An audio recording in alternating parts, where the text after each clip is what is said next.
Hey there, fellow Patriots. Yesterday marked the third failed assassination attempt on President Trump's life, and it angers me to see many leftists laughing at this, and it really makes my blood boil.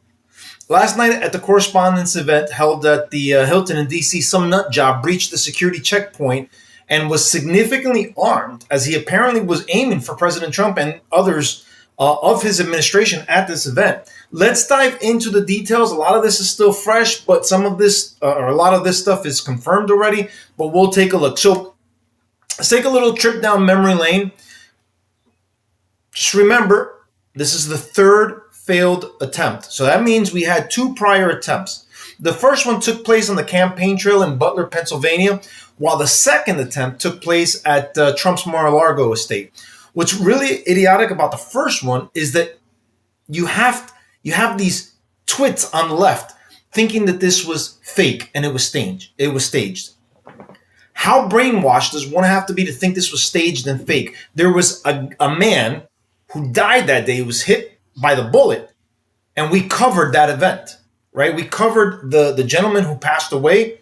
I mean, again, the fact that these people have to twist themselves into not to believe something so ridiculous.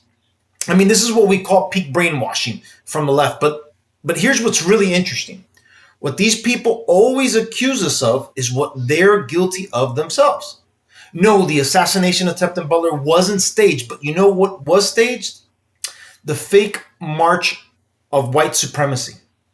The former president's comments were utterly disgusting and a textbook example of the kind of anti-Semitism facing Jews. When folks marched with tiki torches in Charlottesville, Virginia, and literally chanted, "Jews will not replace us," what did Donald Trump do? He didn't condemn that anti-Semitic language. He said what? There were good people on both sides. Let's remember Charlottesville, where there was a mob of people carrying tiki torches, spewing anti-Semitic hate. And what did the president then at the time say? There were fine people on each side. I made the decision to run for president after Charlottesville. Close your eyes and remember what you saw. Neo-Nazis, white supremacists, and the KKK coming out of the fields with torches lighted. See, this past week, it was reported that the SPLC funded hate groups like the KKK to go out and march and protest. You're alleging that the Southern Poverty Law Center was paying the leaders of KKK and other groups to continue their operations? Is that? I'm not alleging it. The grand jury returned an indictment that says that. And so what the investigation found, according to the indictment that was returned today, is that they were paying. So the Southern Poverty Law Center is raising money, asking folks to give them money to dismantle racism. And over a very long period of time, they were using some of the money they raised from donors to pay to, they call them field, basically to informants, for information, for access, to just pay them for certain, to do certain things. And so, yes, that's exactly what the indictment charges. The KKK is a group that the SPLC has on their hate list, yet they funded them and helped create a scene to promote hatred and frame the right. The left used this type of fake narrative to spread lies about President Trump being anti-Semitic and a Nazi supporter, just like we just finished hearing. And we've heard that type of rhetoric till this very same day. They took that and they've run with it, right? And now it's turning out that this was funded by a leftist group, a leftist organization. I mean, to me, this is no different than when, people supposedly got paid in J6, in my opinion, right? I think that when you look at all the details of J6, it was staged. It's the type of stuff that my wife tells me happened in Venezuela, right? You have the opposition party that is protesting the Socialist Party, and then the Socialist Party hires thugs and causes a situation of violence, and then they blame it on the right, and they lock things down. I wonder how many of these protesters or groups are being paid to go out and protest. How many of these situations are now staged and phony, right? I'm willing to bet that there's a lot of money being exchanged there. Now, apparently, it's been reported that there were protests or protesters outside of the event that evening. So here's the thing. It's Saturday night, and these losers are protesting, which, I mean, in my eyes, it shows just how pathetic they are. What are you protesting about, right? Now, though this wasn't the main event of what took place that night, however, it certainly was a prelude, as there were some people outside, and there was one individual with a Free Palestine scarf who attempted to rush President Trump's limo as he approached the event. Let's take a look.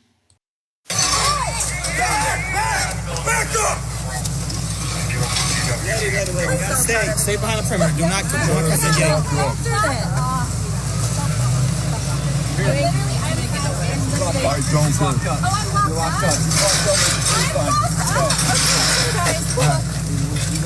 Hey, you fine? Yes. Back up.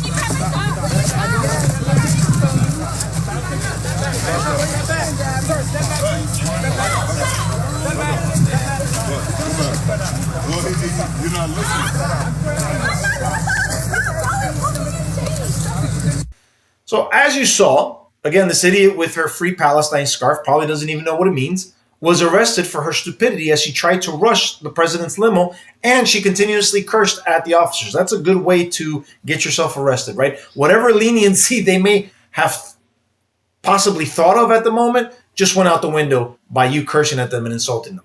But let me just say that over the last 10 years, I've come to realize just how powerful emotions are. If you can get someone to get extremely emotional, the logical aspect of their brain goes right out the window. It diminishes.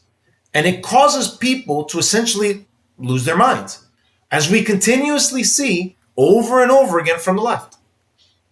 It's TDS all day, every day, and they get mad when you call them out on their TDS, right? They get like, oh, just because you disagree with the president, you have TDS. No. It's not a disagreement. It's the fact that you guys lie, you guys twist, you guys coerce, you guys take things out of context. You do everything possible to go against this president.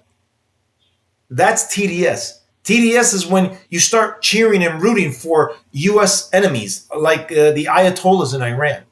That's TDS. When you're cheering for the downfall of America because you don't like the president, that's TDS, right? Now, let's move on to the main story. During last night's event, a lunatic leftist from California managed to run past the first line of defense, which caused law enforcement and Secret Service to respond. Let's take a quick look.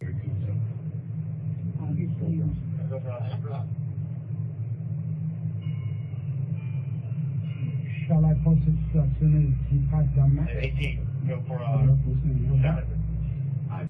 So, as you can see, this guy ran pretty fast and was immediately engaged by Secret Service. Now, according to official reports, this guy was armed with a gun, a shotgun, and a couple of knives. There's an apparent exchange of fire, as there was one agent or officer who was shot in the chest, but thankfully no serious injury because that agent was wearing a vest. And then the suspect was eventually detained. I don't know if that suspect got shot or not with the fire exchange, but they did detain him because President Trump posted the picture of the nut job detained, right? The suspect at this point has been identified as Cole Allen and is a supposed Teacher of the Year recipient from whatever school they teach at. So there is the president there. Now, when it comes to the investigation itself, we saw the security footage of the suspect named as 31-year-old Cole Allen from the Torrance area of Los Angeles in California, storming that metal security barrier not too far away from the ballroom itself. You can see in that footage the agents and the law enforcement officials start to open fire. The Secret Service agent, there was one who was injured. President Trump has spoken to him today. By all accounts, that agent is in good spirits. Cole Allen will be facing a court on Monday. He already faces 2 charges. We've heard from Todd Blanche, the acting Attorney General of the United States, that there could well be more charges coming his way. And importantly, too, about how this threat, according to the manifesto that has been released and the details that have been reported on by senior administration officials, that it was Trump cabinet members and perhaps even the president himself, according to White House Press Secretary Caroline Leavitt, who were the intended targets of this suspected gunman last night, who was was armed with a shotgun, handgun, and knives as well. Many weapons found. He was a guest inside the hotel. We've seen the images released of him pinned to the ground, and now more is being learnt about his background itself. I want to read you a little bit of some of the manifesto that has been obtained initially by the New York Post. And there had been reportings, President Trump had said himself that there were anti-Christian messages. Well, that has been relayed via the gunman's brother to law enforcement officials. That's according to senior administration officials. But this is some of what the alleged perpetrator put inside his manifesto. It was a more than 1,000-word rant that in part said, "I am no longer willing to permit a paedophile, rapist and traitor to coat my hands with his crime." He goes on to talk about the security scene inside the hotel that may well become course of part of this investigation. He says, I walk in with multiple weapons and not a single person there considers the possibility that I could be a threat. The security at the event is all outside, focused on protesters and current arrivals, because apparently no one thought about what happens if someone checks in the day before. Like, this level of incompetence is insane, he says. Cole Allen is now in custody. As I said, he will face court on Monday local time. That is tomorrow here in the United States of America. So how brainwashed do you have to be to get to this level? I mean, listen, despite my negative outlook towards Obama during his presidency and afterwards to this current day, I've never wished an assassination on his life. And yet the left constantly celebrates these attempts. Now, since President Trump's original victory back in 2016, the left has shown a very, very ugly side. When President Trump's brother passed away, many of these people took to their social media platform to say, "God, you took the wrong Trump," right? Meaning they wished that it had been President Trump who died. Now, these are some really sick people. The responses and reactions that I've seen from the left regarding this incident from last night infuriates me. When you go over to CNN on Facebook, ABC, NBC, anything, you're going to see like all of these laugh emojis to this situation. It's absolutely pathetic. I had a friend actually post, and she had I guess a bunch of people. She's a Christian friend. And there were a bunch of people, now I don't know what their backgrounds are, but they were laughing. And I called them out. I hope you know that none of you stupid losers can call yourselves Christians, because if you do, you need to rethink that title, right? This is not a laughing matter. Regardless of how you feel about the president, laughing at an assassination attempt, come on. Where's your humanity, right? And that's why I say I don't really buy into the left's fake moral outrage. I really don't. When they get triggered and stuff like that, I don't buy it, right? Nothing could be more eye-opening than how many of them reacted. Charlie Kirk's assassination from last year, right? Not only did these people celebrate in many cases, but they justified it because they didn't agree with Charlie and because they didn't, understand his policies. They didn't agree with it, right? They disagreed. It challenged their views. Because of all that, they labeled him a hateful person, and they labeled his material as hate speech. And to them, that justified, his assassination. And someone taking away someone's husband and leaving two kids without their dad. Again, sick people. Now, during this event, the widow of Charlie Kirk, right, Erica Kirk, is seen in tears at this event. She's leaving, and she's just in tears. She states that she just wants to go home. I imagine that this triggered some type of PTSD from last year's situation with Charlie Kirk, right? And I feel so terrible. My heart breaks for this woman, and just watching the video and then seeing people's reaction, it doesn't make sense to me. I just want to go find Again, it breaks my heart to see Erica like this, and it's equally heartbreaking seeing her character being repeatedly attacked, not just by the left, or not by the left, I should say, because I don't see the left doing it anymore, but I see the right doing it, which I would classify as the woke right.